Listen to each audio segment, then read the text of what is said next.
Kozhikode ചക്കിട്ടപ്പാറയിൽ pension മുടങ്ങിയതിനെ തുടർന്ന് ആത്മഹത്യ ചെയ്ത ഭിന്നശേഷിക്കാരന്റെ മൃതദേഹം അല്പസമയത്തിനകം സംസ്കരിക്കും. മുതുകാട് ക്രിസ്ത്യരാജ പള്ളിയിലാണ് സംസ്കാര ചടങ്ങുകൾ നടക്കുക. മരണത്തിൽ മുഖ്യമന്ത്രി പിണറായി വിജയനാണ് ഉത്തരവാദിയെന്ന് കുറ്റപ്പെടുത്തി കോൺഗ്രസ് പ്രതിഷേധിച്ചു. മൃതദേഹവുമായി കോഴിക്കോട് കളക്ടറേറ്റിലെത്തിയാണ് DCCയുടെ നേതൃത്വത്തിൽ പ്രതിഷേധം രേഖപ്പെടുത്തിയത്. വിവരങ്ങൾ ബെൻസൺ ബാബു നൽകും. ബെൻസൺ, ജോസഫിന്റെ ഭൗതിക ശരീരം ശുശ്രൂഷ ചടങ്ങുകൾ എന്താണ് ഇപ്പോൾ അവിടെ നടക്കുന്നത്? മറ്റു വിവരങ്ങൾ. അജി, ജോസഫിന്റെ മൃതസംസ്കാര ചടങ്ങുകൾ ഇപ്പോൾ പൂർത്തിയായിട്ടുണ്ട്. 4 മണിയോടെ വീട്ടിലെ ചടങ്ങുകൾ ആരംഭിച്ചു. തുടർന്ന് മുതുകാട് പള്ളിയിൽ ബാക്കി ചടങ്ങുകൾ പൂർത്തിയാക്കി. ഇപ്പോൾ ഏകദേശം ചടങ്ങുകളെല്ലാം തന്നെ പൂർത്തിയായിട്ടുണ്ട്. നമുക്കറിയാം, ഇന്നലെ ഉച്ചയോടുകൂടിയാണ് ജോസഫിന്റെ മരണവാർത്ത നാം എല്ലാവരും അറിയുന്നത്. പെൻഷൻ ലഭിക്കാത്തതിനെ തുടർന്നുള്ള ആത്മഹത്യ എന്ന വാർത്ത നമ്മളെല്ലാവരും ഇന്നലെ വൈകിട്ടോടു കൂടിയാണ് അറിയുന്നത്. തുടർന്ന് ഇത് വലിയ വിവാദങ്ങൾക്ക് സാക്ഷിയാവുകയായിരുന്നു. കോൺഗ്രസിന്റെ നേതൃത്വത്തിൽ വലിയ പ്രതിഷേധം ഇതേ തുടർന്നുണ്ടാകുന്നു. ഇന്ന് രാവിലെ 11 മണിയോടുകൂടി ജോസഫിന്റെ മൃതദേഹം പോസ്റ്റ്മോർട്ടം നടപടികൾക്ക് ശേഷം ബന്ധുക്കൾക്ക് വിട്ടു നൽകുകയായിരുന്നു. തുടർന്ന് ജില്ലാ കോൺഗ്രസ് കമ്മിറ്റിയുടെ നേതൃത്വത്തിൽ കോഴിക്കോട് കളക്ടറേറ്റിൽ ഇദ്ദേഹത്തിന്റെ മൃതദേഹവും എത്തിച്ചുകൊണ്ട് പ്രതിഷേധം നടന്നു. MK രാഘവൻ MP, അതുപോലെ ലീഗ് നേതാവ് MA റസാഖ് അടക്കമുള്ള ആളുകൾ ഈ ഒരു പ്രതിഷേധത്തിൽ പങ്കെടുത്തിട്ടുണ്ടായിരുന്നു. അവിടെ വെച്ചിട്ട് ഇവർ പറയുന്നതിൽ നമുക്ക് കൃത്യമായിട്ട് മനസ്സിലാവുന്നുണ്ടായിരുന്നു. അതായത് കുടുംബാംഗങ്ങളടക്കം ഈ ഒരു പ്രതിഷേധത്തിൽ പങ്കെടുത്തിട്ടുണ്ടായിരുന്നു.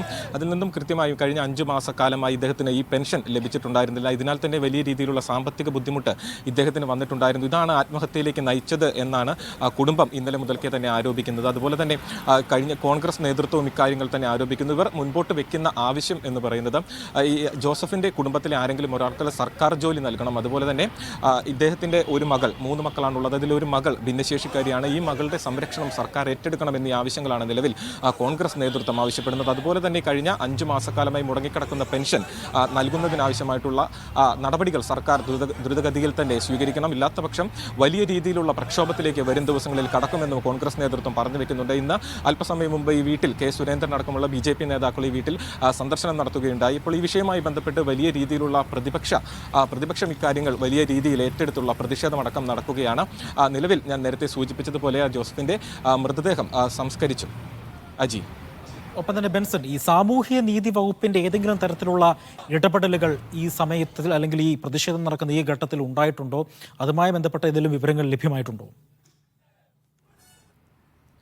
അജി, നിലവിൽ മറ്റ് സംവിധാനങ്ങളിൽ നിന്നും കൃത്യമായിട്ടുള്ള ഇടപെടൽ ഇക്കാര്യത്തിൽ ഉണ്ടായിട്ടില്ല എന്ന് വേണം നമുക്ക് മനസ്സിലാക്കാൻ. കാരണം ഇന്നലെ ഈ ഒരു ആത്മഹത്യ നടന്ന, അല്ലെങ്കിൽ ജോസഫിൻ്റെ മരണം നടന്ന ആദ്യഘട്ടം മുതൽക്ക് തന്നെ കൃത്യമായും ഏകദേശം നവംബർ 9-ാം തീയതിയാണ് ജോസഫ് ഈ പെൻഷൻ, തനിക്ക് 5 മാസക്കാലമായി പെൻഷൻ ലഭിക്കുന്നില്ല, പെൻഷൻ മുടങ്ങിക്കിടക്കുകയാണ്, ഇത് വലിയ സാമ്പത്തിക ബാധ്യത തനിക്ക് ഉണ്ടാക്കുന്നുണ്ട്, ആത്മഹത്യ അല്ലാതെ മറ്റു വഴിയൊന്നും തനിക്കില്ല എന്ന് കാണിച്ചൊരു കത്തെഴുതി പഞ്ചായത്ത് അധികൃതർക്കും അതുപോലെ തന്നെ ജില്ലാ കളക്ടർക്കടക്കമുള്ള ആളുകൾക്ക് തൻ്റെ ഈ ഒരു സാഹചര്യം വിവരിച്ചുകൊണ്ടൊരു കത്ത് നൽകിയിട്ടുണ്ടായിരുന്നു. പിന്നീട് അന്ന് 9-ാം തീയതി കത്ത് നൽകുന്നു. 10-ാം തീയതി പോലീസ് അതുപോലെ തന്നെ പഞ്ചായത്ത് അധികൃതരടക്കമുള്ള ആളുകൾ വീട്ടിലെത്തി ജോസഫിനെ കാണുകയും വരും ദിവസങ്ങളിൽ, വരും മണിക്കൂറുകളിൽ അല്ലെങ്കിൽ കുറഞ്ഞ ദിവസങ്ങൾക്കുള്ളിൽ കൃത്യമായിട്ടുള്ള ഇടപെടലുണ്ടാകുമെന്നും ഈ പെൻഷൻ അടക്കമുള്ള സംവിധാനങ്ങൾ ഇദ്ദേഹത്തിന് വരും ദിവസങ്ങളിൽ ലഭിക്കും എന്ന ഉറപ്പ് നൽകുകയായിരുന്നു. എന്നാൽ 2 മാസമായിട്ടും ഈ പെൻഷൻ വീണ്ടും കിട്ടാതാവുന്ന ഒരു സാഹചര്യത്തിലാണ് അദ്ദേഹത്തിൻ്റെ ഈ ഒരു മരണം സംഭവിച്ചിട്ടുള്ളത് എന്നാണ് വീട്ടുകാരടക്കം ആരോപിക്കുന്നത്.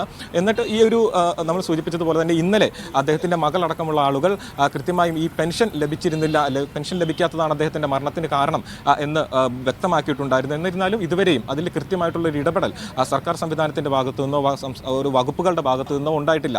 മുഖ്യമന്ത്രി അടക്കമുള്ള ആളുകളുടെ ഭാഗത്തു നിന്നും കൃത്യമായി ഇതിലുള്ളൊരു ഇടപെടൽ, എന്താണ് ഈ ഒരു മരണത്തിൻ്റെ കാരണം, അതിലേക്ക് കൃത്യമായിട്ടുള്ള ഇടപെടൽ ഉണ്ടാവണമെന്ന് തന്നെയാണ് നിലവിൽ ഇപ്പോഴും ഈ ആവശ്യം ഉയർന്നിരിക്കുന്നത്. നമുക്കറിയാം, മനുഷ്യാവകാശ കമ്മീഷൻ ഈ കേസിൽ ഇപ്പോൾ ഹൈക്കോടതി സ്വമേധയാ ഈ വിഷയത്തിൽ ഇപ്പോൾ കേസെടുത്തിട്ടുണ്ട്. അതിൽ ഈ സാമൂഹ്യനീതി വകുപ്പ് അടക്കമുള്ള ആളുകൾ എതിർകക്ഷികളാകും എന്നീ കാര്യങ്ങളെല്ലാം നമ്മളിപ്പോൾ കഴിഞ്ഞ മണിക്കൂറുകളിൽ നമ്മൾ അറിഞ്ഞാണ്. അപ്പോൾ കൃത്യമായിട്ടുള്ള ഇവരുടെ ഒരു പ്രതികരണം ഇനിയിപ്പോൾ കോടതിയിലായിരിക്കും ഉണ്ടാവുക. ഈ കാര്യത്തിൽ എന്തായിരുന്നു ഇവർ കൃത്യമായിട്ടുള്ള ഇടപെടൽ നടത്തിയിട്ടുണ്ടോ ഇല്ലയോ എന്നീ കാര്യങ്ങളെല്ലാം തന്നെ കോടതിയിലെ മറുപടിയിലായിരിക്കും നമുക്കിനി അറിയാൻ സാധിക്കുക. ശരി, ബെൻസൺ ബാബുവാണ് വിവരങ്ങൾ നൽകിയത്.